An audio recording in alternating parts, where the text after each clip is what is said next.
সবাইকে সংবাদ এক নজরে স্বাগত। সাথে আছি আমি সোনিয়া ইসলাম। গণ অভ্যুত্থানের বিরুদ্ধ শক্তির অব্যাহত চক্রান্ত দেশের মানুষের ঐক্য আরও মজবুত হয়েছে বলে জানিয়েছেন প্রধান উপদেষ্টা ডক্টর মোহাম্মদ ইউনূস। তিনি বলেন, সংস্কার ও নির্বাচনের প্রস্তুতি একই সঙ্গে চলবে। রাজধানীতে ঐক্য, সংস্কার ও নির্বাচন শীর্ষক জাতীয় সংলাপে ডক্টর ইউনূস এসব কথা বলেন। নতুন ভোটার হওয়ার বয়স 17 বছর হওয়া উচিত বলেও জানান তিনি। আগামী নতুন বাংলাদেশ বিনির্মাণে ঐক্য, সংস্কার আর নির্বাচনের কোনো বিকল্প নেই। জনগণের অধিকার ও সুরক্ষায় করণীয় নিয়েও আলোচনা হয় জাতীয় সংলাপে। আগামীতে কোনো স্বৈরাচার যেন ক্ষমতা আসতে না পারে সেই দিকেও নজর দেওয়ার পরামর্শ দেন রাজনীতিবিদরা। তবে বিএনপি মনে করেন, নির্বাচন যত দেরিতে হবে সদস্য তত বাড়বে। মাদারীপুরের কালকিনিতে আধিপত্য বিস্তার নিয়ে দুই গ্রুপের সংঘর্ষের ঘটনা ঘটেছে। সংঘর্ষে ইউনিয়ন পরিষদের এক সদস্য সহ 3 জন নিহত হয়েছেন। এছাড়া ককটেল বিস্ফোরণের ঘটনায় আরও 20 থেকে 30 জন আহত হন। শুক্রবার সকালে উপজেলার বাঁশগাড়ি ইউনিয়ন এ ঘটনা ঘটে। সেনাবাহিনী, পুলিশ, র্যাব ঘটনাস্থলে গিয়ে পরিস্থিতি নিয়ন্ত্রণে আনে।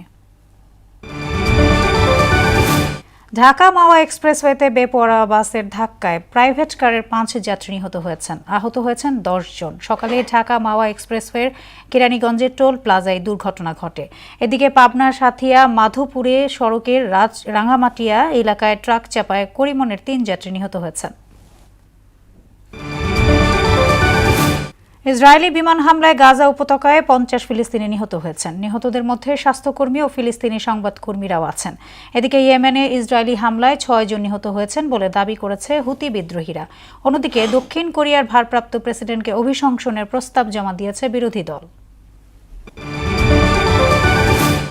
দেশের মাটিতে নারী দলের তৃতীয় ওয়ানডেতে 5 উইকেটে জিতে ওয়েস্ট ইন্ডিজকে হোয়াইট ওয়াশ করল ভারত। টস জিতে ব্যাট করতে নেমে 38 ওভার 5 বলে 162 রানে গুটিয়ে যায় ক্যারিবীয় নারীরা। ভারতীয় স্পিনার দীপ্তি শর্মা নেন 6 উইকেট। জবাবে ব্যাট করতে নেমে 28 ওভার 2 বলে জয় তুলে নেয় স্বাগতিকরা। দীপ্তি ম্যাচ সেরা আর সিরিজ সেরা হয়েছেন রেণুকা।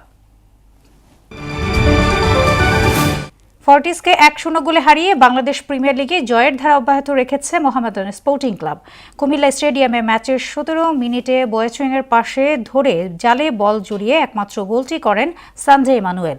একই সময়ে গাজীপুরের শহীদ বরকত স্টেডিয়ামে চট্টগ্রাম আবাহনীকে 1-0 গোলে হারিয়ে আসরে প্রথম জয়ের স্বাদ পায় ঢাকা ওয়ান্ডারার্স।